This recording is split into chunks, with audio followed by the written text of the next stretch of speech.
ਰੋਜ਼ਾਨਾ ਲੋਕਨਾਥ ਟੀਵੀ ਦਾ special programme ਖਬਰ ਸਵੇਰ ਦੇਖ ਰਹੇ ਹੋ ਤੁਸੀਂ ਤੇ ਮੈਂ ਹਾਂ ਸੁਖਵਿੰਦਰ ਸਿੰਘ ਸਿੱਧੂ। ਪ੍ਰੋਗਰਾਮ ਦੇ ਵਿੱਚ ਲੈ ਕੇ ਹਾਜ਼ਰ ਹਾਂ ਪੰਜਾਬ ਦੀ ਸਿਆਸਤ ਦੇ ਨਾਲ ਜੁੜੀਆਂ ਕੁਝ ਵੱਡੀਆਂ ਤੇ ਅਹਿਮ ਖਬਰਾਂ। ਸਭ ਤੋਂ ਪਹਿਲਾਂ ਗੱਲਬਾਤ ਕਰਾਂਗੇ ਕਿ ਬੇਸ਼ੱਕ ਨਵਜੋਤ ਸਿੰਘ ਸਿੱਧੂ ਪੰਜਾਬ ਕਾਂਗਰਸ ਦੇ ਪ੍ਰਧਾਨ ਬਣ ਗਏ ਨੇ, ਬੇਸ਼ੱਕ ਉਹਨਾਂ ਦੇ ਨਾਲ 60 ਤੋਂ ਜ਼ਿਆਦਾ ਮੰਤਰੀ ਅਤੇ ਵਿਧਾਇਕ ਇਸ ਵਕਤ ਚੱਲ ਰਹੇ ਨੇ, ਪਰ ਉਧਰ ਕੈਪਟਨ ਅਮਰਿੰਦਰ ਸਿੰਘ ਵੀ ਆਪਣੇ 10-12 ਵਿਧਾਇਕਾਂ ਤੇ ਮੰਤਰੀਆਂ ਦੇ ਨਾਲ ਹਾਲੇ ਵੀ ਇਹ ਕਲੇਸ਼ ਖਤਮ ਕਰਨ ਦੇ ਮੂਡ ਦੇ ਵਿੱਚ ਨਹੀਂ ਲੱਗ ਰਹੇ। ਕੈਪਟਨ ਅਮਰਿੰਦਰ ਸਿੰਘ ਦਾ ਵੱਡਾ ਬਿਆਨ ਆਇਆ ਨਵਜੋਤ ਸਿੰਘ ਸਿੱਧੂ ਦੇ ਪ੍ਰਧਾਨ ਬਣਨ ਤੋਂ ਬਾਅਦ। ਪਹਿਲਾ ਵੱਡਾ ਬਿਆਨ ਆਇਆ ਨਵਜੋਤ ਸਿੰਘ ਸਿੱਧੂ ਦੇ ਬਾਰੇ ਹੀ, ਕੀ ਕਹਿੰਦੇ ਨੇ ਕੈਪਟਨ ਅਮਰਿੰਦਰ ਸਿੰਘ, ਇਸ ਤੇ ਵੀ ਗੱਲਬਾਤ ਕਰਾਂਗੇ। ਉਸ ਤੋਂ ਬਾਅਦ ਗੱਲਬਾਤ ਕਰਾਂਗੇ ਕਿ ਨਵਜੋਤ ਸਿੰਘ ਸਿੱਧੂ ਨੇ ਪੂਰੀ ਤਰ੍ਹਾਂ ਦੇ ਨਾਲ ਪਾਸਾ ਪਲਟ ਕੇ ਰੱਖ ਦਿੱਤਾ ਹੈ। ਜਿੱਥੇ ਪਹਿਲਾਂ ਪਾਰਟੀ ਮੁੱਠੀ 'ਚ ਕੀਤੀ ਹੈ ਤੇ ਹੁਣ ਕਾਂਗਰਸ ਸਰਕਾਰ ਵੀ ਜਿਹੜੀ ਪੂਰੀ ਤਰ੍ਹਾਂ ਦੇ ਨਾਲ ਸਿੱਧੂ ਦੀ ਮੁੱਠੀ ਦੇ ਵਿੱਚ ਆ ਗਈ ਹੈ। ਹੁਣ ਅਗਲੇ ਦਿਨਾਂ ਦੇ ਵਿੱਚ ਕੀ ਹੋਣ ਵਾਲਾ, ਇਸ ਤੇ ਵੀ ਗੱਲਬਾਤ ਕਰਾਂਗੇ। ਉਸ ਤੋਂ ਬਾਅਦ ਗੱਲਬਾਤ, ਜਿਵੇਂ ਕਿ ਕੱਲ ਸਾਰੇ ਜਾਣਦੇ ਨੇ ਕਿ ਬ੍ਰਹਮ ਮਹਿੰਦਰਾ ਦਾ ਵੱਡਾ ਬਿਆਨ ਆਇਆ। ਕੈਪਟਨ ਅਮਰਿੰਦਰ ਸਿੰਘ ਆਪਣੇ ਨਾਲ ਹੁਣ ਆਪਣੇ ਸਾਥੀਆਂ ਤੋਂ ਵੀ ਮੋਰਚਾ ਖਲਵਾਉਣਾ ਸ਼ੁਰੂ ਕਰ ਦਿੱਤੇ ਨੇ ਨਵਜੋਤ ਸਿੰਘ ਸਿੱਧੂ ਦੇ ਖਿਲਾਫ, ਪਰ ਉਹਨਾਂ ਦੇ ਨਾਲ ਹੈ ਸਿਰਫ 10-12 ਵਿਧਾਇਕ ਹੀ। ਕੀ 10-12 ਵਿਧਾਇਕਾਂ ਦੇ ਨਾਲ ਨਵਜੋਤ ਸਿੰਘ ਸਿੱਧੂ ਦੇ ਖਿਲਾਫ ਕੈਪਟਨ ਅਮਰਿੰਦਰ ਸਿੰਘ ਜਿਹੜਾ ਮੋਰਚਾ ਖੋਲ ਰਹੇ ਨੇ, ਉਸ ਮੋਰਚੇਬੰਦੀ ਦੇ ਵਿੱਚ ਕੈਪਟਨ ਅਮਰਿੰਦਰ ਸਿੰਘ ਕਾਮਯਾਬ ਹੋ ਜਾਣਗੇ ਜਾਂ ਨਹੀਂ, ਕਿਉਂਕਿ ਨਵਜੋਤ ਸਿੰਘ ਸਿੱਧੂ ਦੇ ਨਾਲ ਵੱਡਾ ਹਿੱਸਾ ਪਾਰਟੀ ਦਾ ਨਾਲ ਚੱਲ ਰਿਹਾ ਹੈ ਤੇ ਉਹਨਾਂ ਦੀ ਪ੍ਰਧਾਨਗੀ ਤੋਂ ਖੁਸ਼ ਨਜ਼ਰ ਆ ਰਿਹਾ ਹੈ। ਇਸ ਪੂਰੇ ਮਾਮਲੇ ਤੇ ਗੱਲਬਾਤ ਕਰਾਂਗੇ। ਗੱਲਬਾਤ ਕਰਨ ਲਈ ਮੇਰੇ ਨਾਲ ਡਾਕਟਰ ਭੀਮਿੰਦਰ ਸਿੰਘ ਜੀ ਜੁੜੇ ਹੋਏ ਨੇ। ਸਭ ਤੋਂ ਪਹਿਲਾਂ ਸਵਾਗਤ ਕਰਦੇ ਹਾਂ, ਫਿਰ ਵਿਚਾਰ ਚਰਚਾ ਕਰਾਂਗੇ। ਡਾਕਟਰ ਸਾਹਿਬ, ਸਵਾਗਤ ਹੈ ਪ੍ਰੋਗਰਾਮ ਤੇ। ਬਹੁਤ ਬਹੁਤ ਸ਼ੁਕਰੀਆ, ਮਿਹਰਬਾਨੀ, ਧੰਨਵਾਦ ਸੁਖਵਿੰਦਰ ਜੀ। ਤੇ ਮੇਰੇ ਵੱਲੋਂ ਸਾਰੇ ਦਰਸ਼ਕਾਂ ਨੂੰ ਈਦ ਦੀਆਂ ਬਹੁਤ ਬਹੁਤ ਮੁਬਾਰਕਾਂ। ਧੰਨਵਾਦ ਜੀ, ਸਾਡੇ ਵੱਲੋਂ ਵੀ, ਸਾਡੇ ਪੂਰੇ ਚੈਨਲ ਦੀ ਟੀਮ ਦੇ ਵੱਲੋਂ ਈਦ ਦੀਆਂ ਬਹੁਤ ਬਹੁਤ ਮੁਬਾਰਕਾਂ ਜੀ। ਡਾਕਟਰ ਸਾਹਿਬ, ਕਿਵੇਂ ਦੇਖਦੇ ਹੋ? ਸਭ ਤੋਂ ਪਹਿਲਾਂ ਗੱਲਬਾਤ ਆਪਾਂ ਕੈਪਟਨ ਅਮਰਿੰਦਰ ਸਿੰਘ ਦੀ ਹੀ ਕਰੀਏ।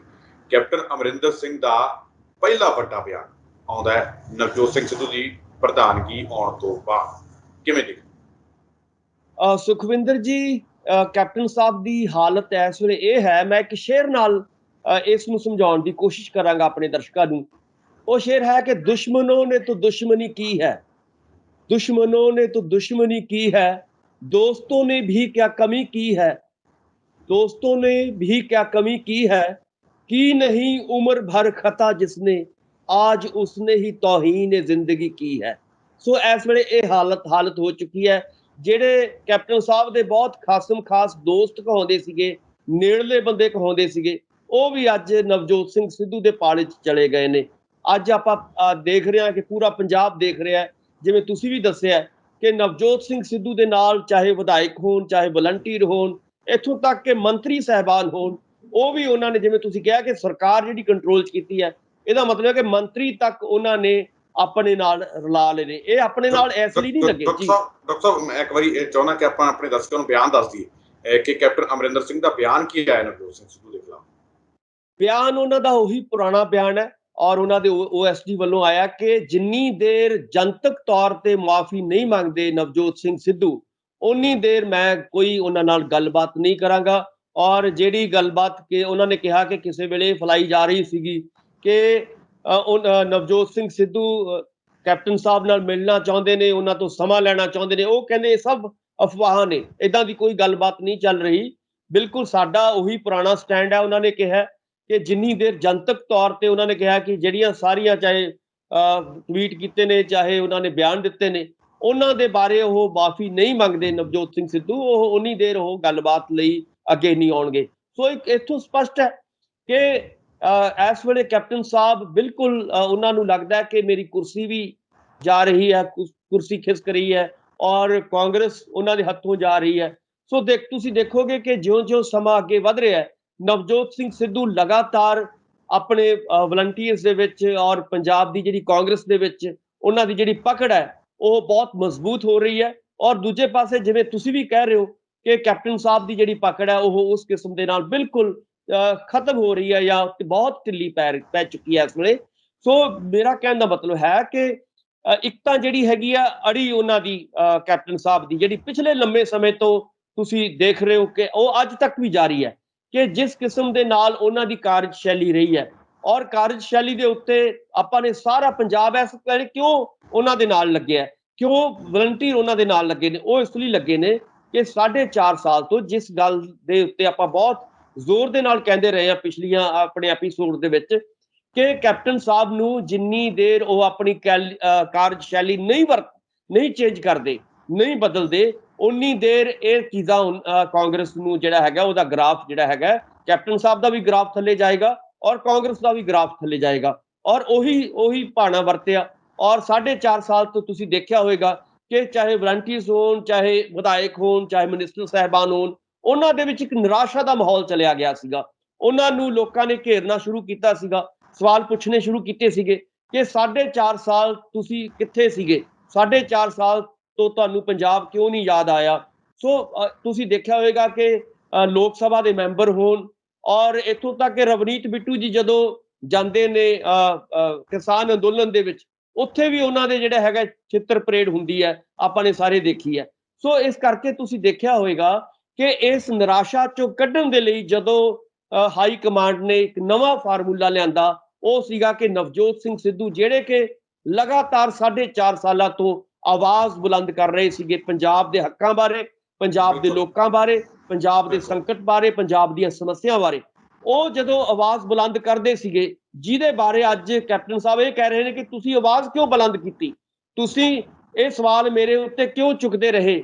ਔਰ ਇਸ ਕਰਕੇ ਉਹਨਾਂ ਨੂੰ ਇਸ ਵੇਲੇ ਕਿਹਾ ਜਾ ਰਿਹਾ ਕਿ ਤੁਸੀਂ ਇਹਨਾਂ ਇਹੀ ਗੱਲ ਕਹਿੰਦੇ ਰਹੇ ਕਿ ਕੈਪਟਨ ਅਮਰਿੰਦਰ ਸਿੰਘ ਇੱਕ ਵਾਰ ਦੱਸਣ ਤੇ ਸਹੀ ਨਾ ਕਿ ਨਵਜੋਤ ਸਿੰਘ ਸਿੱਧੂ ਮਾਫੀ ਮੰਗਣ ਕਿਸ ਚੀਜ਼ ਦੀ। ਨਵਜੋਤ ਸਿੰਘ ਸਿੱਧੂ ਨੇ ਗਲਤ ਕੀਤਾ ਕੀ ਹੈ? ਨਵਜੋਤ ਸਿੰਘ ਸਿੱਧੂ ਨੇ ਸਿਰਫ ਲੋਕਾਂ ਦੇ ਮੁੱਦੇ ਚੱਕੇ ਨੇ ਤੇ ਸਿਰਫ ਤੁਹਾਨੂੰ ਇਹ ਗੱਲ ਯਾਦ ਕਰਵਾਈ ਹੈ ਕਿ ਭਾਈ ਜੇਕਰ ਆਪਾਂ ਜਿਹੜਾ ਹੈਗਾ ਜਿਹੜੇ ਲੋਕਾਂ ਨਾਲ ਕੀਤੇ ਵਾਅਦੇ ਨਾ ਪੂਰੇ ਕੀਤੇ ਤਾਂ ਲੋਕਾਂ ਨੇ ਆਪਾਂ ਨੂੰ ਪਿੰਡਾਂ 'ਚ ਨਹੀਂ ਵੜਨ ਦੇਣਾ, ਸਰਕਾਰ ਨਹੀਂ ਆਉਣੀ, ਲੋਕਾਂ ਨਾਲ ਕੀਤੇ ਜਿਹੜੇ ਵਾਅਦੇ ਸਾਰੇ ਆ ਉਹ ਪੂਰੇ ਕਰਨੇ ਚਾਹੀਦੇ ਆ, ਸਾਨੂੰ ਨਿਭਾਉਣੇ ਚਾਹੀਦੇ ਆ, ਪੰਜਾਬ ਦੀ ਲੁੱਟ ਖਸੁੱਟ ਬੰਦ ਕਰਨੀ ਚਾਹੀਦੀ ਹੈ। ਕਿ ਇਸ ਚੀਜ਼ ਲਈ ਨਵਜੋਤ ਸਿੰਘ ਸਿੱਧੂ ਮਾਫੀ ਮੰਗਣ? ਬਿਲਕੁਲ ਬਿਲਕੁਲ। ਦੇਖੋ, ਇਹਦੇ ਵਿੱਚ ਦੋ ਗੱਲਾਂ ਨੇ। ਜਾਂ ਤਾਂ ਤੁਸੀਂ ਇਹ ਦੱਸਣ ਕੈਪਟਨ ਸਾਹਿਬ ਕਿ ਉਹਨਾਂ ਨੇ ਗਲਤ ਕੀ ਕੀਤਾ, ਜਿਵੇਂ ਤੁਸੀਂ ਕਹਿ ਰਹੇ ਹੋ। ਦੂਜਾ ਹੈ ਕਿ ਜਦੋਂ ਉਹ ਪ੍ਰਤਾਪ ਸਿੰਘ ਬਾਜਵਾ ਨੂੰ ਕੋਲ ਬਿਠਾ ਕੇ ਮੀਟਿੰਗਾਂ ਕਰਦੇ ਨੇ ਔਰ ਉਹਨਾਂ ਨੂੰ ਕੁਝ ਨਹੀਂ ਬੋਲ ਰਹੇ, ਔਰ ਇੱਥੋਂ ਤੱਕ ਕਿ ਸੁਖਪਾਲ ਖਹਿਰਾ ਹੋਰਾਂ ਨੂੰ ਉਹਨਾਂ ਨੇ ਆਪਣੀ ਪਾਰਟੀ ਦੇ ਵਿੱਚ ਰਲਾਇਆ। ਔਰ ਸੁਖਪਾਲ ਖਹਿਰਾ ਹੋਰੀ ਤਾਂ ਆਪਾਂ ਬਾਰ-ਬਾਰ ਇਹ ਗੱਲ ਕਹਿੰਦੇ ਆ ਰਹੇ ਹਾਂ ਔਰ ਪੂਰਾ ਪੰਜਾਬ ਜਾਣਦਾ ਹੈ ਕਿ ਉਹਨਾਂ ਨੇ ਤਾਂ ਉਹਨਾਂ ਦੀ ਨਿੱਜੀ ਜ਼ਿੰਦਗੀ ਦੇ ਉੱਤੇ ਜਿਸ ਤਰ੍ਹਾਂ ਦੇ ਚਿੱਕੜ ਉਛਾਲੇ ਨੇ, ਉਹਦੇ ਨਾਲ ਤਾਂ ਉਹਨਾਂ ਨਾਲ ਗੱਲ ਵੀ ਨਹੀਂ ਸੀ ਕਰਨੀ ਚਾਹੀਦੀ। ਔਰ ਦੂਜੇ ਪਾਸੇ ਕੀ ਕਰ ਰਹੇ ਨੇ ਕੈਪਟਨ ਸਾਹਿਬ, ਚਾਹੇ ਉਹ ਪ੍ਰਤਾਪ ਸਿੰਘ ਬਾਜਵਾ ਹੋਣ, ਚਾਹੇ ਸੁਖਪਾਲ ਖਹਿਰਾ ਹੋਣ, ਉਹਨਾਂ ਨੂੰ ਉਹ ਗਲੇ ਮਿਲ ਰਹੇ ਨੇ ਔਰ ਉਹਨਾਂ ਨਾਲ ਮੀਟਿੰਗਾਂ ਕਰ ਰਹੇ ਨੇ। ਔਰ ਉਹਨਾਂ ਨੂੰ ਜਦੋਂ ਇਸ ਤਰ੍ਹਾਂ ਦੀ ਉਦੋਂ ਗੱਲਾਂ ਕਿਉਂ ਯਾਦ ਨਹੀਂ ਆਉਂਦੀਆਂ। ਸੋ ਇਹ ਵੱਡੇ ਸਵਾਲ ਇਸ ਵੇਲੇ ਪੰਜਾਬ ਦੇ ਲੋਕ ਪੁੱਛਦੇ ਨੇ। ਦੂਜੀ ਗੱਲ ਕਿ ਜਦੋਂ ਪ੍ਰਤਾਪ ਸਿੰਘ ਬਾਜਵਾ ਹੋਰਾਂ ਨੂੰ ਖੁੱਡੇ ਲੈਣ ਲਾ ਕੇ ਉੱਪਰੋਂ ਉਹਨਾਂ ਨੇ ਹਾਈ ਕਮਾਂਡ ਤੋਂ ਇਹ ਸਾਰਾ ਪ੍ਰੈਸ਼ਰ ਪਾ ਕੇ ਆਪ ਪ੍ਰਧਾਨਗੀ ਲਈ ਸੀਗੀ, ਕੀ ਉਦੋਂ ਉਹਨਾਂ ਨੇ ਕਿਹਾ ਸੀਗਾ, ਪ੍ਰਤਾਪ ਸਿੰਘ ਬਾਜਵਾ ਨੇ ਕਿਹਾ ਸੀਗਾ ਕਿ ਤੁਸੀਂ ਪਹਿਲਾਂ ਮੇਰੇ ਤੋਂ ਮਾਫੀ ਮੰਗੋ? ਸੋ ਇਸ ਤਰ੍ਹਾਂ ਜਿਹੜੀ ਹੈਗੀ ਆ ਇਹਦੇ ਵਿੱਚ ਇੱਥੋਂ ਕੀ ਲੱਗ ਰਿਹਾ ਹੈ ਕਿ ਇਹਨਾਂ ਦਾ ਦਿਲ ਬਹੁਤ ਛੋਟਾ ਹੋ ਚੁੱਕਿਆ ਹੈ ਕੈਪਟਨ ਸਾਹਿਬ ਦਾ।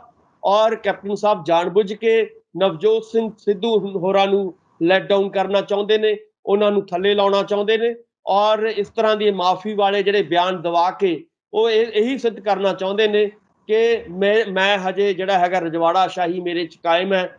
ਔਰ ਬਜਾਏ ਇਹਦੇ ਕਿ ਪੰਜਾਬ ਦੇ ਲੋਕਾਂ ਦੇ ਮੁੱਦਿਆਂ ਦੇ ਉੱਤੇ ਗੱਲ ਹੁੰਦੀ, ਪੰਜਾਬ ਦੇ ਜਿਹੜੇ ਪਿਛਲੇ ਦਿਨਾਂ 4.5 ਸਾਲਾਂ ਦੇ ਵਿੱਚ ਜਿਹੜੇ ਵੱਡੇ ਵੱਡੇ ਵਾਅਦੇ ਉਹਨਾਂ ਨੇ ਕਿਹਾ ਸੀਗਾ ਕਿ ਘਰ ਘਰ ਨੌਕਰੀ ਦਾ, ਕਿਸਾਨਾਂ ਦੀ ਕਰਜ਼ਾ ਮਾਫੀ ਦਾ, ਬਿਜਲੀ ਸਮਝੌਤਿਆਂ ਨੂੰ ਰੱਦ ਕਰਨ ਦਾ, ਰੇਤ ਮਾਫੀਆ ਨੂੰ ਕੰਟਰੋਲ ਕਰਨ ਦਾ, ਜਾਂ ਹੋਰ ਨਸ਼ੇ ਖਤਮ ਕਰਨ ਦਾ, ਇਹ ਸਾਰੇ ਜਿਹੜੇ ਵਾਅਦੇ ਵੱਡੇ ਵੱਡੇ ਉਹਨਾਂ ਨੇ ਕੀਤੇ ਸੀਗੇ, ਸਗੋਂ ਇਹਦੇ ਬਾਰੇ ਗੱਲ ਅੱਜ ਹੋਣੀ ਚਾਹੀਦੀ ਹੈ ਪੰਜਾਬ ਦੇ ਵਿੱਚ। ਔਰ ਇਹ ਗੱਲ ਜਿਹੜੀ ਹੈਗੀ ਹੈ ਨਵਜੋਤ ਸਿੰਘ ਸਿੱਧੂ, ਕਿਉਂਕਿ ਹੁਣ ਪ੍ਰਧਾਨ ਬਣ ਚੁੱਕੇ ਨੇ, ਪਹਿਲਾਂ ਤਾਂ ਜਿਹੜੇ ਪ੍ਰਧਾਨ ਸੀਗੇ ਆਪਾਂ ਨੂੰ ਵੀ ਪਤਾ ਹੈ ਕਿ ਉਹਨਾਂ ਨੂੰ ਤਾਂ ਉਹ ਮਿਲਦੇ ਨਹੀਂ ਸੀਗੇ। ਜਦੋਂ ਆਪਾਂ ਜਾਖੜ ਸਾਹਿਬ ਦੀ ਗੱਲ ਕਰਦੇ ਹਾਂ ਤਾਂ ਕਈ ਵਾਰੀ ਤਾਂ ਉਹਨਾਂ ਨੂੰ ਮਿਲਣ ਤੋਂ ਵੀ ਇਨਕਾਰ ਕਰਤਾ ਸੀਗਾ। ਪਰ ਅੱਜ ਉਹਨਾਂ ਨੂੰ ਇਹ ਚਾਹੀਦਾ ਕਿ ਸਮਾਂ ਇਸ ਵੇਲੇ ਬਹੁਤ ਘੱਟ ਰਹਿ ਗਿਆ, 22 ਦੀਆਂ ਚੋਣਾਂ ਨੇੜੇ ਆ ਰਹੀਆਂ ਨੇ ਔਰ ਇਸ ਵੇਲੇ ਇੱਕੋ ਇੱਕ ਪੰਜਾਬ ਮੰਗ ਕਰਦਾ ਹੈ ਕਿ ਨਵਜੋਤ ਸਿੰਘ ਸਿੱਧੂ ਹੋਰਾਂ ਨੂੰ ਨਾਲ ਬਿਠਾ ਕੇ, ਜਿਹੜੇ ਉਹਨਾਂ ਨੇ 18 ਨੁਕਾਤੀ ਦਾ, ਕੱਲ ਵੀ ਉਹਨਾਂ ਨੇ ਇੱਕ ਟਵੀਟ ਕੀਤਾ ਸੀਗਾ ਕਿ 18 ਨੁਕਾਤੀ ਪ੍ਰੋਗਰਾਮ ਦੇ ਉੱਤੇ ਗੱਲ ਹੋਏਗੀ। ਔਰ ਖਾਸ ਤੌਰ ਤੇ ਜਿਹੜੀ ਨਵਜੋਤ ਸਿੰਘ ਸਿੱਧੂ ਗੱਲ ਕਹਿ ਰਹੇ ਨੇ ਕਿ ਲੋਕਾਂ ਦੀ ਤਾਕਤ ਲੋਕਾਂ ਨੂੰ ਦੇਣੀ ਹੈ, ਇਹਦਾ ਮਤਲਬ ਹੈ ਕਿ ਲੋਕਾਂ ਦਾ ਪੈਸਾ ਲੋਕਾਂ ਤੇ ਲਾਇਆ ਜਾਵੇ। ਸੋ ਇਸ ਕਰਕੇ ਆਪਾਂ ਨੂੰ ਪਤਾ ਹੈ ਕਿ 4.5 ਸਾਲਾਂ ਤੋਂ ਇਹ ਗੱਲਾਂ ਨਹੀਂ ਹੋਈਆਂ ਔਰ ਜੇਕਰ ਹੁਣ 6-7 ਮਹੀਨੇ ਰਹਿ ਗਏ ਨੇ ਤਾਂ ਇਹਦੇ ਵਿੱਚ ਇਹ ਗੱਲਾਂ ਹੋਣੀਆਂ ਚਾਹੀਦੀਆਂ ਨੇ, ਇਹਨਾਂ ਮੁੱਦਿਆਂ ਤੇ ਗੱਲ ਹੋਣੀ ਚਾਹੀਦੀ ਹੈ। ਔਰ ਨਵਜੋਤ ਸਿੰਘ ਸਿੱਧੂ ਔਰ ਕਾਂਗਰਸ ਪਾਰਟੀ ਦਾ ਸਾਥ ਲੈ ਕੇ ਇਹਨਾਂ ਦੇ ਹੱਲ ਲੱਭਣੇ ਚਾਹੀਦੇ ਨੇ। ਜੇ ਤਾਂ ਇਹ 4.5 ਸਾਲਾਂ ਤੋਂ ਬਾਅਦ ਔਰ ਅਗਲੇ 6-7 ਮਹੀਨਿਆਂ ਦੇ ਵਿੱਚ ਇਹ ਗੱਲਾਂ ਹੋ ਜਾਂਦੀਆਂ ਨੇ, ਇਹ ਗੱਲਾਂ ਦੇ ਉੱਤੇ ਕਾਰਵਾਈ ਹੋਣੀ ਸ਼ੁਰੂ ਹੋ ਜਾਂਦੀ ਹੈ, ਫਿਰ ਤਾਂ ਦੇਖੋ ਕਾਂਗਰਸ ਦਾ ਜਿਹੜਾ ਹੈਗਾ ਗ੍ਰਾਫ ਉੱਪਰ ਜਾ ਸਕਦਾ ਹੈ। ਜੇਕਰ ਨਹੀਂ ਹੁੰਦਾ ਤਾਂ ਲਾਜ਼ਮੀ ਤੌਰ ਤੇ ਇਹਦੇ ਨਾਲ ਕੀ ਹੋਏਗਾ ਕਿ ਕੈਪਟਨ ਸਾਹਿਬ ਨੂੰ ਆਉਣ ਵਾਲੇ ਦਿਨਾਂ ਦੇ ਵਿੱਚ 22 ਦੇ ਵਿੱਚ ਜੇ ਉਹ ਬਾਰ-ਬਾਰ ਇਹ ਕਹਿ ਰਹੇ ਨੇ ਕਿ ਮੁੱਖ ਮੰਤਰੀ ਦਾ ਚਿਹਰਾ ਮੈਂ ਹੋਵਾਂਗਾ, ਤਾਂ ਇਹਦੇ ਨਾਲ ਉਹਨਾਂ ਨੂੰ ਨੁਕਸਾਨ ਹੋ ਸਕਦਾ ਹੈ। ਇਹਦੇ ਨਾਲ ਕੀ ਉਹਨਾਂ ਦੀ ਕੁਰਸੀ ਵੀ ਖਿਸਕ ਸਕਦੀ ਹੈ ਔਰ ਹੋ ਸਕਦਾ ਹੈ ਕਿ ਹਾਈ ਕਮਾਂਡ ਆਉਣ ਵਾਲੇ ਦਿਨਾਂ ਦੇ ਵਿੱਚ ਉਹਨਾਂ ਦੀ ਜਿਹੜੀ ਕੁਰਸੀ ਹੈ ਕਿਸੇ ਹੋਰ ਜਿਹੜੇ ਵੱਡੇ ਮੰਤਰੀ ਨੂੰ ਕੋਈ ਦੇਵੇ। ਸੋ ਸੰਭਾਵਨਾਵਾਂ ਹੁਣ ਜਿਹੜੀ ਗੇਮ ਹੈ, ਹੁਣ ਜਿਹੜੀ ਬਾਲ ਹੈ ਕੈਪਟਨ ਸਾਹਿਬ ਦੇ ਪਾਲੇ 'ਚ ਚਲੀ ਗਈ ਹੈ ਔਰ ਕੈਪਟਨ ਸਾਹਿਬ ਨੂੰ ਮੈਨੂੰ ਲੱਗਦਾ ਕਿ ਬਹੁਤ ਧਿਆਨ ਨਾਲ ਖੇਡਣ ਦੀ ਲੋੜ ਹੈ। ਔਰ ਜੇਕਰ ਉਹਨਾਂ ਦਾ ਧਿਆਨ ਇੱਧਰ ਉੱਧਰ ਵੱਧਦਾ ਹੈ, ਬੇਸ਼ੱਕ ਕੈਪਟਨ ਅਮਰਿੰਦਰ ਸਿੰਘ ਕਹਿੰਦੇ ਹੋਣ ਕਿ ਨਵਜੋਤ ਸਿੰਘ ਸਿੱਧੂ ਦੇ ਨਾਲ ਮੈਂ ਮੁਲਾਕਾਤ ਨਹੀਂ ਕਰਨੀ, ਪਰ ਦੂਜੇ ਪਾਸੇ 60 ਤੋਂ ਜ਼ਿਆਦਾ ਵਿਧਾਇਕ ਤੇ ਮੰਤਰੀ ਜਿਹੜੇ ਨਵਜੋਤ ਸਿੰਘ ਸਿੱਧੂ ਦੇ ਨਾਲ ਤੁਰੇ ਜਾ ਰਹੇ ਆ। ਜਿੱਥੇ ਨਵਜੋਤ ਸਿੰਘ ਸਿੱਧੂ ਨੇ ਪ੍ਰਧਾਨਗੀ ਤੇ ਕਬਜ਼ਾ ਕਰ ਲਿਆ ਤਾਂ ਉੱਥੇ ਹੀ ਦੂਜੇ ਪਾਸੇ ਸਰਕਾਰ ਵੀ ਉਹਨਾਂ ਦੀ ਮੁੱਠੀ ਦੇ ਵਿੱਚ ਆ ਗਈ ਹੈ। ਕਿਵੇਂ ਦੇਖਦੇ ਹੋ ਕਿ ਕੈਪਟਨ ਅਮਰਿੰਦਰ ਸਿੰਘ ਨੂੰ ਚਿੰਤਾ ਇਹ ਵੀ ਸਤਾ ਰਹੀ ਹੋਣੀ ਆ ਕਿ ਜੇਕਰ ਭਾਈ ਕੋਈ 19 ਕੀ ਗੱਲ ਹੋਈ, ਹੋਰ ਨਾ ਕਿਤੇ ਹੁਣੇ ਨਵਜੋਤ ਸਿੰਘ ਸਿੱਧੂ ਮੁੱਖ ਮੰਤਰੀ ਬਣ ਜੇ ਜਿੱਥੇ 2022 ਦੇ ਵਿੱਚ ਜਾ ਕੇ ਬਣਨਾ। ਬਿਲਕੁਲ ਤੁਸੀਂ ਦੇਖੋਗੇ ਸੁਖਵਿੰਦਰ ਜੀ ਕਿ ਗੱਲ ਸਿਰਫ ਪ੍ਰਧਾਨਗੀ ਨਹੀਂ ਸੀ ਜਿਹੜੀ ਉਹ ਰੌਲਾ ਪਾ ਰਹੇ ਨੇ ਕਿ ਮਾਫੀ ਮੰਗਾਓ, ਇਹ ਕਰੋ ਉਹ ਕਰੋ। ਇਹਦਾ ਮਤਲਬ ਇਹੀ ਹੈ ਕਿ ਉਹਨਾਂ ਨੂੰ ਆਪਣੀ ਕੁਰਸੀ ਦੀ ਜ਼ਿਆਦਾ ਫਿਕਰ ਹੈ। ਪ੍ਰਧਾਨ ਤਾਂ ਪਹਿਲਾਂ ਵੀ ਜਾਖੜ ਸਾਹਿਬ ਸੀਗੇ, ਉਹਨਾਂ ਤੋਂ ਪਹਿਲਾਂ ਵੀ ਹੋਰ ਪ੍ਰਧਾਨ ਵੀ ਰਹੇ ਨੇ, ਪਰ ਉਹਨਾਂ ਨੂੰ ਜਿਹੜੀ ਇਸ ਵੇਲੇ ਡਰ ਸਤਾ ਰਿਹਾ ਜਿਹਦੇ ਕਰਕੇ ਇੰਨਾ ਵਿਰੋਧ ਹੋ ਰਿਹਾ ਹੈ। ਔਰ ਕੱਲਾ ਆਪ ਨਹੀਂ ਵਿਰੋਧ ਕਰ ਰਹੇ, ਸਗੋਂ ਆਪਣੇ ਜਿਹੜੇ ਨੇੜਲੇ ਮੰਤਰੀ ਨੇ, ਤੁਸੀਂ ਬ੍ਰਹਮਿੰਦਰਾ ਜੀ ਦਾ ਨਾਮ ਲਿਆ ਸੀਗਾ, ਬ੍ਰਹਮਿੰਦਰਾ ਜੀ ਤੋਂ ਉਹ ਬਿਆਨ ਦਵਾ ਰਹੇ ਨੇ, ਜਾਂ ਹੋਰ ਆਪਣੇ ਬਹੁਤ ਜਿਹੜੇ ਖਾਸ ਬੰਦੇ ਨੇ ਉਹਨਾਂ ਤੋਂ ਵੀ ਉਹ ਬਿਆਨ ਦਵਾ ਰਹੇ ਨੇ ਕਿ ਭਾਈ ਤੁਸੀਂ ਨਵਜੋਤ ਸਿੰਘ ਸਿੱਧੂ ਨੂੰ ਕਹੋ ਕਿ ਮਾਫੀਆ ਮੰਗੇ। ਸੋ ਇਸ ਕਰਕੇ ਇਦਾਂ ਦੀਆਂ ਗੱਲਾਂ ਜਦੋਂ ਕਰ ਰਹੇ ਨੇ ਤਾਂ ਇਹਦਾ ਮਤਲਬ ਸਿਰਫ ਪ੍ਰਧਾਨਗੀ ਦਾ ਮਸਲਾ ਨਹੀਂ ਹੈ। ਇਹਦਾ ਮਤਲਬ ਇਹੀ ਹੈ ਕਿ ਉਹਨਾਂ ਨੂੰ ਇਸ ਵੇਲੇ ਆਪਣੀ ਕੁਰਸੀ ਖਿਸਕਦੀ ਨਜ਼ਰ ਆ ਰਹੀ ਹੈ। ਔਰ ਕੁਰਸੀ ਤਾਂ ਹੀ ਖਿਸਕੀ, ਆਪਾਂ ਪਹਿਲਾਂ ਵੀ ਲਗਾਤਾਰ ਪਿਛਲੇ ਕਈ ਮਹੀਨਿਆਂ ਤੋਂ ਕਹਿੰਦੇ ਆ ਰਹੇ ਹਾਂ ਕਿ ਕੈਪਟਨ ਸਾਹਿਬ ਦੀ ਜਿਹੜੀ ਕਾਰਜਸ਼ੈਲੀ ਇਸ ਵਾਰੀ ਰਹੀ ਹੈ ਉਹ ਬਹੁਤ ਹੀ ਚੰਗੀ ਨਹੀਂ ਰਹੀ ਔਰ ਉਹਨਾਂ ਨੂੰ ਜਿਹੜਾ ਹੈਗਾ ਇਸ ਕਾਰਜਸ਼ੈਲੀ ਦੇ ਉੱਤੇ ਜਿਹੜਾ ਹੈਗਾ ਬਹੁਤ ਧਿਆਨ ਦੇਣ ਦੀ ਲੋੜ ਹੈ, ਜਿਹੜੀ ਕਿ ਨਹੀਂ ਬਦਲ ਰਹੇ ਉਹ। ਜੇਕਰ ਆਪਣੀ ਕਾਰਜਸ਼ੈਲੀ ਨਹੀਂ ਬਦਲਣਗੇ ਤਾਂ ਲਾਜ਼ਮੀ ਤੌਰ ਤੇ ਜਿਹੜੇ ਉਹਨਾਂ ਦੇ ਹੋਰ ਵੀ ਨੇੜਲੇ ਸਾਥੀ ਨੇ ਇਸ ਵੇਲੇ ਉਹ ਵੀ ਹੌਲੀ ਖਿਸਕ ਕੇ ਤੁਸੀਂ ਦੇਖੋਗੇ ਕਿ ਨਵਜੋਤ ਸਿੰਘ ਸਿੱਧੂ ਹੋਰਾਂ ਦੇ ਪਾਲੇ 'ਚ ਉਹਨਾਂ ਨੇ ਚਲੇ ਜਾਣਾ। ਹੋਰ ਇਸ ਕਰਕੇ ਕੁਝ ਸਮਾਂ ਹੋਰ ਆਪਾਂ ਦੇਖਾਂਗੇ, ਵੇਟ ਕਰਦੇ ਹਾਂ, ਇੰਤਜ਼ਾਰ ਕਰਦੇ ਹਾਂ ਕਿ ਆਉਣ ਵਾਲੇ ਸਮੇਂ ਦੇ ਵਿੱਚ ਹੋਰ ਜਿਹੜੇ ਇਹਨਾਂ ਦੇ ਸਾਥੀ ਨੇ ਉਹ ਵੀ ਕਿਵੇਂ ਸਿੱਧੂ ਸਾਹਿਬ ਦੇ ਜਿਹੜੇ ਨੇ ਪਾਲੇ 'ਚ ਜਾਂਦੇ ਆ, ਉਹਨਾਂ ਦੇ ਨਾਲ ਆਉਂਦੇ ਆ। ਸੋ ਉਮੀਦ ਇਹੀ ਕਰਨੀ ਬਣਦੀ ਹੈ ਕਿ ਜਿੰਨੀ ਦੇਰ ਕੈਪਟਨ ਸਾਹਿਬ ਆਪਣੀ ਕਾਰਜਸ਼ੈਲੀ ਸਟਾਈਲ ਜਿਹੜਾ ਕੰਮ ਕਰਨ ਦਾ ਉਹ ਨਹੀਂ ਬਦਲਦੇ, ਉਨੀ ਦੇਰ ਜਿਹੜਾ ਹੈਗਾ ਪੰਜਾਬ ਦੀ ਕਾਂਗਰਸ ਦੇ ਵਿੱਚ ਉਹਨਾਂ ਦਾ ਇਸ ਵੇਲੇ ਜਿਹੜਾ ਹੈਗਾ ਬਹੁਤ ਚੇਂਜ ਆ ਚੁੱਕੀ ਹੈ, ਬੁਨਿਆਦੀ ਚੇਂਜ ਆ ਚੁੱਕੀ ਹੈ। ਸੋ ਇਸ ਨੂੰ ਸਮਝਣ ਦੀ ਲੋੜ ਹੈ। ਹਾਈ ਕਮਾਂਡ ਵੀ ਜਿਹੜੀ ਹੈਗੀ ਹੈ ਇਸ ਵੇਲੇ ਇਹੀ ਚਾਹੁੰਦੀ ਹੈ ਕਿ ਨਵਜੋਤ ਸਿੰਘ ਸਿੱਧੂ ਔਰ ਦੂਸਰੇ ਜਿਹੜੇ ਨੌਜਵਾਨ ਲੀਡਰ ਨੇ ਕਾਂਗਰਸ ਦੇ ਉਹ ਅੱਗੇ ਆਉਣ ਔਰ ਮੁੱਦਿਆਂ ਦੇ ਉੱਤੇ, ਪੰਜਾਬ ਦੇ ਜਿਹੜੇ ਮੁੱਦੇ ਨੇ 18 ਨੁਕਾਤੀ ਪ੍ਰੋਗਰਾਮ ਜਿਹੜਾ ਇਹਨਾਂ ਨੂੰ ਕਿਹਾ ਹੋਇਆ ਕਿ ਤੁਸੀਂ ਉਸ ਨੂੰ ਪੂਰਾ ਕਰੋ, ਉਹਦੇ ਉੱਤੇ ਜਿਹੜਾ ਹੈਗਾ ਧਿਆਨ ਦੇ ਕੇ ਮੈਨੂੰ ਲੱਗਦਾ ਤਾਂ ਕੋਈ 22 ਦੇ ਵਿੱਚ ਕੋਈ ਹਵਾ ਬਣ ਸਕਦੀ ਹੈ ਕਾਂਗਰਸ ਦੀ। ਜੇਕਰ 18 ਨੁਕਾਤੀ ਪ੍ਰੋਗਰਾਮ ਇਹ ਨਹੀਂ ਪੂਰੇ ਕਰਦੇ ਤਾਂ ਇਹਦਾ ਮਤਲਬ ਹੈ ਕਿ ਲੋਕਾਂ ਦੇ ਵਿੱਚ ਜਿਹੜਾ ਗੁੱਸਾ ਹੈ ਉਹ ਆਉਣ ਵਾਲੇ ਦਿਨਾਂ ਦੇ ਵਿੱਚ ਫੁੱਟ ਸਕਦਾ ਹੈ ਕੈਪਟਨ ਸਾਹਿਬ ਦੇ ਉੱਤੇ। ਜੀ ਸੁਖਵਿੰਦਰ ਜੀ, ਬ੍ਰਹਮ ਮਹਿੰਦਰਾ ਜਿਸ ਤਰੀਕੇ ਦੇ ਨਾਲ ਬਿਆਨਬਾਜ਼ੀ ਕਰ ਰਹੇ ਨੇ, ਕੀ ਫਰਕ ਪੈਣ ਵਾਲਾ ਇਸ ਚੀਜ਼ ਦੇ ਨਾਲ? ਕੁਝ ਬ੍ਰਹਮ ਮਹਿੰਦਰਾ ਨਾਲ ਮੁਲਾਕਾਤ ਜਿੱਥੇ ਕੈਪਟਨ ਦੀ ਮੁਲਾਕਾਤ ਕਰਦੇ ਉੱਥੇ ਬ੍ਰਹਮ ਮਹਿੰਦਰਾ ਨਾਲ ਮੁਲਾਕਾਤ ਕਰਨ, ਕੋਈ ਫਰਕ ਪੈਣ ਵਾਲਾ ਇਸ ਚੀਜ਼ ਦਾ? ਦੇਖੋ ਜੀ, ਜਿੱਥੋਂ ਤੱਕ ਬ੍ਰਹਮ ਮਹਿੰਦਰਾ ਜੀ ਦੀ ਗੱਲ ਹੈ, ਮੈਨੂੰ ਲੱਗਦਾ ਕਿ ਉਹ ਇਸ ਵੇਲੇ ਕਿਉਂਕਿ ਇਲੈਕਸ਼ਨਾਂ ਆ ਰਹੀਆਂ ਨੇ ਔਰ 22 ਦੇ ਵਿੱਚ ਉਹ ਆਪਣੇ ਲੜਕੇ ਨੂੰ, ਬੇਟੇ ਨੂੰ ਅੱਗੇ ਲਿਆਉਣਾ ਚਾਹੁੰਦੇ ਨੇ ਸਿਆਸਤ ਦੇ ਵਿੱਚ ਔਰ ਬੇਟਾ ਉਹਨਾਂ ਦਾ ਜਿਹੜਾ ਹੈਗਾ ਕੋਸ਼ਿਸ਼ ਕਰ ਰਿਹਾ ਹੈ ਕਿ ਉਹਨਾਂ ਨੂੰ ਟਿਕਟ ਮਿਲ ਜਾਏ। ਸੋ ਉਸ ਕਿਸਮ ਦੀ ਗੱਲ ਹੈ ਕਿ ਜਦੋਂ ਉਹਨਾਂ ਨੂੰ ਲੱਗੂਗਾ ਬ੍ਰਹਮ ਮਹਿੰਦਰਾ ਜੀ ਨੂੰ ਕਿ ਟਿਕਟ ਹੁਣ ਜਿਹੜੀਆਂ ਨੇ ਹੁਣ ਕੈਪਟਨ ਸਾਹਿਬ ਤੋਂ ਨਹੀਂ ਮਿਲਣੀਆਂ, ਹੁਣ ਤੁਹਾਨੂੰ ਨਵਜੋਤ ਸਿੰਘ ਸਿੱਧੂ ਕੋਲ ਟਿਕਟ ਲੈਣ ਲਈ ਜਾਣਾ ਪੈਣਾ, ਤਾਂ ਲਾਜ਼ਮੀ ਤੌਰ ਤੇ ਬ੍ਰਹਮ ਮਹਿੰਦਰਾ ਜੀ ਵੀ ਸ਼ਿਫਟ ਹੋ ਜਾਣਗੇ।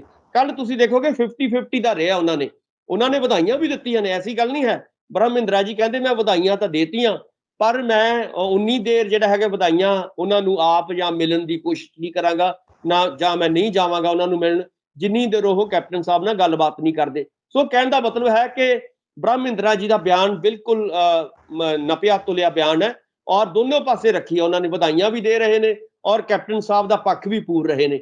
ਸੋ ਕਹਿਣ ਦਾ ਮਤਲਬ ਹੈ ਕਿ ਇਹਦਾ ਮਤਲਬ ਹੈ ਕਿ ਉਹਨਾਂ ਨੂੰ ਲੱਗਦਾ ਹੈ ਕਿ ਸ਼ਾਇਦ ਕੈਪਟਨ ਸਾਹਿਬ ਤੋਂ ਹੀ ਜਿਹੜਾ ਹੈਗਾ ਟਿਕਟਾਂ ਆਉਣੀਆਂ ਨੇ। ਸੋ ਇਸ ਕਰਕੇ ਸੰਭਾਵਨਾਵਾਂ ਮੈਨੂੰ ਘੱਟ ਲੱਗਦੀਆਂ ਨੇ ਕਿ ਕੈਪਟਨ ਸਾਹਿਬ ਆਉਣ ਵਾਲੇ ਦਿਨਾਂ ਦੇ ਵਿੱਚ ਬ੍ਰਹਮਿੰਦਰਾ ਜੀ ਦੇ ਬੇਟੇ ਨੂੰ ਜਾਂ ਉਹਨਾਂ ਕਿਸੇ ਹੋਰ ਨੂੰ ਟਿਕਟ ਕੋਈ ਦਿਵਾਉਣ ਦੇ ਭਾਗੀਦਾਰੀ ਹੋਣਗੇ। ਸੋ ਇਸ ਕਰਕੇ ਬਾਕੀ ਵੀ ਤੁਸੀਂ ਦੇਖੋਗੇ ਕਿ ਬਾਕੀ ਜਿਹੜੇ ਮਿਨਿਸਟਰ ਥੋੜੇ ਬਹੁਤ ਇਹਨਾਂ ਦੇ ਨਾਲ ਹੈਗੇ ਆ ਹਜੇ, ਹੌਲੀ ਹੌਲੀ ਮੈਂ ਇਹੀ ਗੱਲ ਕਹਿਣ ਦੀ ਕੋਸ਼ਿਸ਼ ਕਰ ਰਿਹਾ ਕਿ ਸਮਾਂ ਆਉਣ ਤੇ ਉਹ ਵੀ ਜਿਹੜਾ ਹੈਗਾ ਨਵਜੋਤ ਸਿੰਘ ਸਿੱਧੂ ਦੇ ਜਿਹੜਾ ਹੈਗਾ ਪਾਲੇ ਦੇ ਵਿੱਚ ਜਾ ਸਕਦੇ ਨੇ। ਸੋ ਸੰਭਾਵਨਾਵਾਂ ਆਉਣ ਵਾਲੇ ਦਿਨ ਦੀ ਗੱਲ ਤੁਹਾਡੀ ਠੀਕ ਹੈ, ਕਿਉਂਕਿ ਬਿਲਕੁਲ ਤੁਹਾਡੀ ਗੱਲ ਠੀਕ ਹੈ। ਜਿਵੇਂ ਪਹਿਲਾਂ ਚਿੱਠੀਆਂ ਵੀ ਲਿਖੀਆਂ ਗਈਆਂ ਸੀਗੀਆਂ, ਚਿੱਠੀਆਂ ਦੇ ਹੇਠਾਂ ਜਿਹੜੇ ਕੁਝ ਨਾਮ ਦਿੱਤੇ ਗਏ ਸੀਗੇ ਕਿ ਭਾਈ ਇਹਨਾਂ ਵੱਲੋਂ ਚਿੱਠੀਆਂ ਲਿਖੀਆਂ ਗਈਆਂ ਕਿ ਕੈਪਟਨ ਨੂੰ ਲਿਫਟ ਡਾਊਨ ਨਾ ਕਰੋ ਤੇ ਕੈਪਟਨ ਅਮਰਿੰਦਰ ਸਿੰਘ ਬਿਨਾਂ ਦੁਬਾਰਾ ਸਰਕਾਰ ਨਹੀਂ ਬਣੇਗੀ, ਨਵਜੋਤ ਸਿੰਘ ਸਿੱਧੂ ਦੇ ਕਰਕੇ ਤੁਸੀਂ ਕੈਪਟਨ ਨੂੰ ਪਿੱਛੇ ਨਾ ਧੱਕੋ।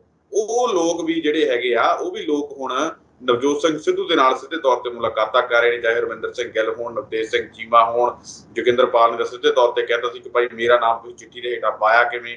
ਗੁਰਪ੍ਰੀਤ ਜੀਪੀ ਜਿਹੜੇ ਆ ਉਹ ਵੀ ਤੁਸੀਂ ਦੇਖਿਆ ਕਿ ਕੱਲ ਸਿੱਧੇ ਤੌਰ ਤੇ ਸ਼ਰੇਆਮ ਹੀ ਤੁਰੇ ਫਿਰਦੇ ਰਹੇ ਆ, ਚੰਡੀਗੜ੍ਹ ਤੋਂ ਲੈ ਕੇ ਅੰਮ੍ਰਿਤਸਰ ਤੱਕ ਨਵਜੋਤ ਸਿੰਘ ਸਿੱਧੂ ਦੇ ਨਾਲ ਆਏ।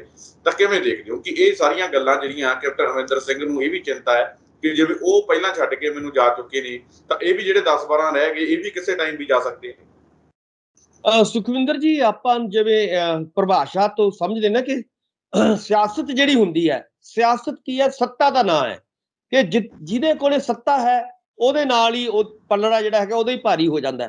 ਸੋ ਇਸ ਕਰਕੇ ਤੁਸੀਂ ਦੇਖੋਗੇ ਕਿ ਰਾਤੋਂ ਰਾਤ ਜਿਹੜੇ ਲੋਕ ਕਹਿੰਦੇ ਸੀਗੇ ਅਸੀਂ ਬਹੁਤ ਖਾਸਮ ਖਾਸ ਆ ਕੈਪਟਨ ਸਾਹਿਬ ਦੇ ਔਰ ਬਿਲਕੁਲ ਉਹਨਾਂ ਤੋਂ ਬਿਨਾਂ ਸਾਹ ਨਹੀਂ ਸੀ ਲੈਂਦੇ, ਉਹ ਵੀ ਤੁਸੀਂ ਦੇਖੋਗੇ ਕਿ ਖਿਸਕਦੇ ਨਜ਼ਰ ਆਏ। ਔਰ ਖਾਸ ਤੌਰ ਤੇ ਤੁਸੀਂ ਮਿਨਿਸਟਰਾਂ ਦੀ ਵੀ ਚਾਹੇ ਗੱਲ ਕਰ ਲਓ, ਚਾਹੇ ਦੂਸਰੇ ਵਿਧਾਇਕਾਂ ਦੀ ਗੱਲ ਕਰ ਲਓ, ਜਿਵੇਂ ਤੁਸੀਂ ਜ਼ਿਕਰ ਕਰ ਰਹੇ ਹੋ। ਸੋ ਇਹਦਾ ਮਤਲਬ ਇਹੀ ਹੈ ਕਿ ਆਉਣ ਵਾਲੇ ਸਮੇਂ ਦੇ ਵਿੱਚ ਜੇਕਰ ਹਾਈ ਕਮਾਂਡ, ਦੇਖੋ ਕਿੱਥੋਂ ਗੱਲਾਂ ਕਿੱਥੋਂ ਚੱਲਣੀਆਂ ਨੇ, ਹਾਈ ਕਮਾਂਡ ਤੋਂ ਚੱਲਣੀਆਂ ਨੇ। ਹਾਈ ਕਮਾਂਡ ਕੀ ਚਾਹੁੰਦੀ ਹੈ ਇਸ ਵੇਲੇ? ਹਾਈ ਕਮਾਂਡ ਨਵਜੋਤ ਸਿੰਘ ਸਿੱਧੂ ਨੂੰ ਚਾਹ ਰਹੀ ਹੈ। ਔਰ ਨਵਜੋਤ ਸਿੰਘ ਸਿੱਧੂ ਕੀ ਚਾਹ ਰਹੇ ਨੇ? ਨਵਜੋਤ ਸਿੰਘ ਸਿੱਧੂ ਚਾਹ ਰਹੇ ਨੇ ਕਿ ਇਸ ਵੇਲੇ ਜਿਹੜੇ ਨੇ ਵੱਧ ਤੋਂ ਵੱਧ ਵਿਧਾਇਕ, ਵੱਧ ਤੋਂ ਵੱਧ ਜਿਹੜੇ ਮਿਨਿਸਟਰ ਸਾਹਿਬਾਨ ਨੇ ਜਾਂ ਵਲੰਟੀਅਰ ਸਾਹਿਬਾਨ ਨੇ ਉਹ ਮੇਰੇ ਨਾਲ ਆਉਣ। ਸੋ ਇਸ ਕਰਕੇ ਤੁਸੀਂ ਦੇਖੋਗੇ ਕਿ ਆਉਣ ਵਾਲੇ ਦਿਨਾਂ ਦੇ ਵਿੱਚ ਹੋਰ ਵੀ ਜਿਹੜੇ ਨੇ ਬਹੁਤ ਖਾਸਮ ਖਾਸ ਜਿਹੜੇ ਮੰਨੇ ਜਾਂਦੇ ਸੀਗੇ ਉਹ ਵੀ ਹੋ ਸਕਦਾ ਟੁੱਟ ਕੇ ਨਵਜੋਤ ਸਿੰਘ ਸਿੱਧੂ ਦੇ ਧੜੇ 'ਚ ਆ ਜਾਣ। ਇਹੀ ਮੈਂ ਗੱਲ ਕਹਿਣ ਦੀ ਕੋਸ਼ਿਸ਼ ਕਰਦਾ ਕਿ ਸਿਆਸਤ ਜਿਹੜੀ ਹੁੰਦੀ ਹੈ ਇਹ ਗੱਲ ਸਾਨੂੰ ਸਮਝ ਲੈਣੀ ਚਾਹੀਦੀ ਹੈ ਕਿ ਸਿਆਸਤ ਸੱਤਾ 'ਚੋਂ ਨਿਕਲਦੀ ਹੈ। ਸੱਤਾ ਕਿਹਦੇ ਕੋਲੇ ਹੁੰਦੀ ਹੈ? ਸੱਤਾ ਜਿਹਦੇ ਕੋਲੇ ਹਾਈ ਕਮਾਂਡ, ਜਿਵੇਂ ਮੈਂ ਗੱਲ ਕਰ ਰਿਹਾ ਕਿ ਹਾਈ ਕਮਾਂਡ ਦਾ ਇੱਕ ਫੈਸਲਾ ਆ ਚੁੱਕਿਆ ਇਸ ਵੇਲੇ, ਉਹਨਾਂ ਨੇ ਨਵਜੋਤ ਸਿੰਘ ਸਿੱਧੂ ਨੂੰ ਪ੍ਰਧਾਨਗੀ ਦੇ ਦਿੱਤੀ ਹੈ। ਪ੍ਰਧਾਨਗੀ ਦਾ ਮਤਲਬ ਇਹੀ ਹੈ ਕਿ ਆਉਣ ਵਾਲੇ ਦਿਨਾਂ ਦੇ ਵਿੱਚ ਇੱਕ ਤੁਹਾਡਾ ਚਿਹਰਾ ਹੋਣਗੇ, ਪੰਜਾਬ ਦਾ ਜਿਹੜਾ ਚਿਹਰਾ ਹੋਣਗੇ, ਪੰਜਾਬ ਦੇ ਪ੍ਰਧਾਨ ਹੀ ਹੋਣਗੇ। ਆਪਾਂ ਕੱਲ ਵੀ ਗੱਲ ਕਿਹਾ ਸੀਗਾ ਕਿ ਪਹਿਲਾਂ ਪ੍ਰਧਾਨ ਫਿਰ ਕਪਤਾਨ। ਪਹਿਲਾਂ ਹਮੇਸ਼ਾ ਹੀ ਜਦੋਂ ਤੁਸੀਂ ਜੇ ਆਪਾਂ ਥੋੜਾ ਜਿਹਾ ਪਿੱਛੇ ਜਾਈਏ, ਜਦੋਂ ਪ੍ਰਤਾਪ ਸਿੰਘ ਬਾਜਵਾ ਹੋਰੀ ਪ੍ਰਧਾਨ ਹੁੰਦੇ ਸੀਗਾ ਤਾਂ ਉਹਨਾਂ ਨੂੰ ਉਤਾਰ ਕੇ ਕੈਪਟਨ ਸਾਹਿਬ ਆਏ ਸੀਗੇ। ਜਿਵੇਂ ਅੱਜ ਨਵਜੋਤ ਸਿੰਘ ਸਿੱਧੂ ਜੀ ਆਏ ਨੇ ਹਾਈ ਕਮਾਂਡ ਤੋਂ ਆਗਿਆ ਲੈ ਕੇ, ਤਾਂ ਉਸੇ ਤਰ੍ਹਾਂ ਇਸ ਤੋਂ ਪਹਿਲਾਂ ਜੇ ਆਪਾਂ ਗੱਲ ਕਰੀਏ ਕਿ ਕੈਪਟਨ ਸਾਹਿਬ ਨੇ ਵੀ ਉਸੇ ਤਰ੍ਹਾਂ ਪ੍ਰਧਾਨਗੀ ਖੋਈ ਸੀ ਪ੍ਰਤਾਪ ਸਿੰਘ ਬਾਜਵਾ ਤੋਂ। ਔਰ ਇਸੇ ਕਰਕੇ ਜਿਹੜੀ ਉਹ ਟੀਸ ਹੈ, ਤੁਸੀਂ ਦੇਖੋਗੇ ਕਿ ਅੱਜ ਤੱਕ ਪ੍ਰਤਾਪ ਸਿੰਘ ਬਾਜਵਾ ਦੇ ਮਨ ਦੇ ਵਿੱਚ ਕਿਤੇ ਨਾ ਕਿਤੇ ਪਈ ਹੈ ਕਿ ਮੈਨੂੰ ਕੈਪਟਨ ਸਾਹਿਬ ਨੇ ਪ੍ਰਧਾਨਗੀ ਤੋਂ ਉਤਾਰਿਆ ਸੀਗਾ। ਸੋ ਉਹ ਅਜੇ ਤੱਕ ਉਹਨਾਂ ਦੇ ਕਿਤੇ ਨਾ ਕਿਤੇ ਮਨ ਮੁਟਾਵ ਰਹਿੰਦਾ ਹੀ ਰਹਿੰਦਾ। ਸੋ ਉਹ ਉਸ ਗੱਲ ਨੂੰ ਤੁਸੀਂ ਦੇਖ ਸਕਦੇ ਹੋ ਕਿ ਉਸ ਕਿਸਮ ਦੀ ਟੀਸ ਜਿਹੜੀ ਹੈਗੀ ਅੱਜ ਤੁਹਾਨੂੰ ਕੈਪਟਨ ਸਾਹਿਬ ਦੇ ਦਿਲ ਦੇ ਵਿੱਚ ਦਿਖਾਈ ਦੇ ਰਹੀ ਹੈ। ਔਰ ਕੈਪਟਨ ਸਾਹਿਬ ਨੂੰ ਇਹ ਵੀ ਲੱਗਦਾ ਜਿਵੇਂ ਉਸ ਵੇਲੇ ਪ੍ਰਤਾਪ ਸਿੰਘ ਬਾਜਵਾ ਹੋਰਾਂ ਨੂੰ ਲੱਗਦਾ ਸੀਗਾ ਕਿ ਮੈਂ ਸ਼ਾਇਦ ਮੁੱਖ ਮੰਤਰੀ ਦਾ ਚਿਹਰਾ ਹੋਊਂਗਾ, ਪਰ ਕੈਪਟਨ ਸਾਹਿਬ ਮੁੱਖ ਮੰਤਰੀ ਵੀ ਬਣੇ। ਔਰ ਉਸ ਤੋਂ ਬਾਅਦ ਲਗਾਤਾਰ ਤੁਸੀਂ ਦੇਖਿਆ ਹੋਵੇਗਾ ਕਿ ਪ੍ਰਤਾਪ ਸਿੰਘ ਬਾਜਵਾ ਹੋਰੀ ਜਿਹੜੇ ਸੀਗੇ ਉਹਨਾਂ ਨੂੰ ਰਾਜ ਸਭਾ ਦੀ ਟਿਕਟ ਦੇ ਕੇ ਦਿੱਲੀ ਸੱਦਿਆ ਗਿਆ। ਸੋ ਹੋ ਸਕਦਾ ਕਿ ਉਮੀਦ ਇਹ ਵੀ ਕੀਤੀ ਜਾਣੀ ਬਣਦੀ ਹੈ ਕਿ ਕੈਪਟਨ ਸਾਹਿਬ ਨੂੰ ਵੀ ਹੁਣ ਆਉਣ ਵਾਲੇ ਦਿਨਾਂ ਦੇ ਵਿੱਚ ਰਾਜ ਸਭਾ ਦੀ ਟਿਕਟ ਦੇ ਕੇ ਉਹਨਾਂ ਨੂੰ ਦਿੱਲੀ ਦੇ ਵਿੱਚ ਜਿਹੜਾ ਹੈਗਾ ਉਹਨਾਂ ਦੀ ਉੱਥੇ ਉਹ ਬੁਲਾ ਲਿਆ ਜਾਏ। ਸੋ ਕਹਿਣ ਦੀ ਮਤਲਬ ਇਹੀ ਹੈ ਕਿ ਇਹ ਇਤਿਹਾਸ ਏਦਾਂ ਹੀ ਚੱਲਦਾ ਹੈ, ਇਤਿਹਾਸ ਦਾ ਪਹੀਆ ਏਦਾਂ ਹੀ ਘੁੰਮਦਾ ਹੈ। ਸੋ ਆਉਣ ਵਾਲੇ ਦਿਨਾਂ ਦੇ ਵਿੱਚ ਇਹ ਸਾਰੇ ਜਿਹੜੇ ਲੋਕ ਅੱਜ ਆਪਾਂ ਨੂੰ ਲੱਗ ਰਿਹਾ ਹੈ ਕਿ ਸ਼ਾਇਦ ਉਹ ਕੈਪਟਨ ਸਾਹਿਬ ਦੇ ਨਾਲ ਨੇ, ਚਾਹੇ ਬ੍ਰਹਮਿੰਦਰਾ ਜੀ ਹੋਣ ਚਾਹੇ ਹੋਰ ਹੋਣ, ਉਹ ਆਉਣ ਵਾਲੇ ਦਿਨਾਂ ਦੇ ਵਿੱਚ ਤੁਸੀਂ ਦੇਖੋਗੇ ਕਿ ਨਵਜੋਤ ਸਿੰਘ ਸਿੱਧੂ ਦੇ ਨਾਲ ਮੀਟਿੰਗਾਂ ਵੀ ਕਰਨਗੇ, ਉਹਨਾਂ ਦੇ ਨਾਲ ਜਾਣਗੇ ਵੀ, ਉਹਨਾਂ ਦੇ ਨਾਲ ਅਗਲੀਆਂ ਜਿਹੜੀਆਂ ਕਾਰਵਾਈਆਂ ਹੋਣਗੀਆਂ 22 ਦੀ ਜਿਹੜੀ ਲੜਾਈ ਲੜੀ ਜਾਏਗੀ ਉਹਦੇ ਵਿੱਚ ਵੀ ਉਹ ਸ਼ਾਮਲ ਹੋਣਗੇ, ਕਿਉਂਕਿ ਟਿਕਟਾਂ ਉਹਨਾਂ ਨੂੰ ਉੱਥੋਂ ਆਉਣੀਆਂ, ਪਾਵਰ ਉੱਥੋਂ ਆਉਣੀ ਹੈ, ਤਾਕਤ ਉਹਨਾਂ ਨੂੰ ਉੱਥੋਂ ਮਿਲਣੀ ਹੈ। ਸੋ ਆਉਣ ਵਾਲੇ ਦਿਨਾਂ ਦੇ ਵਿੱਚ ਇਹ ਸੰਭਾਵਨਾਵਾਂ ਜ਼ਿਆਦਾ ਲੱਗ ਰਹੀਆਂ ਨੇ ਸੁਖਵਿੰਦਰ ਜੀ। ਬਿਲਕੁਲ ਡਾਕਟਰ ਸਾਹਿਬ, ਤੁਸੀਂ ਸਾਡੇ ਨਾਲ ਪ੍ਰੋਗਰਾਮ ਦੇ ਵਿੱਚ ਜੁੜੇ, ਤੁਹਾਡਾ ਬਹੁਤ ਬਹੁਤ ਧੰਨਵਾਦ। ਬਹੁਤ ਬਹੁਤ ਮਿਹਰਬਾਨੀ, ਸ਼ੁਕਰੀਆ, ਧੰਨਵਾਦ। ਤਾਂ ਇਹ ਸਨ ਡਾਕਟਰ ਭੀਮਿੰਦਰ ਸਿੰਘ ਜੀ, ਜਿਨ੍ਹਾਂ ਦੇ ਵੱਲੋਂ ਇਹਨਾਂ तमाम ਖਬਰਾਂ ਦੇ ਉੱਪਰ ਸਾਡੇ ਨਾਲ ਗੱਲਬਾਤ ਕੀਤੀ ਗਈ ਹੈ। ਉਮੀਦ ਕਰਦੇ ਹਾਂ ਕਿ ਡਾਕਟਰ ਸਾਹਿਬ ਦੇ ਵਿਚਾਰ ਤੁਹਾਨੂੰ ਪਸੰਦ ਆਏ ਹੋਣਗੇ। ਦੁਬਾਰਾ ਫਿਰ ਮਿਲਾਂਗੇ ਇਸ ਪ੍ਰੋਗਰਾਮ ਦੇ ਵਿੱਚ, ਤਦ ਤੱਕ ਦੀ ਦਿਓ ਇਜਾਜ਼ਤ। ਧੰਨਵਾਦ।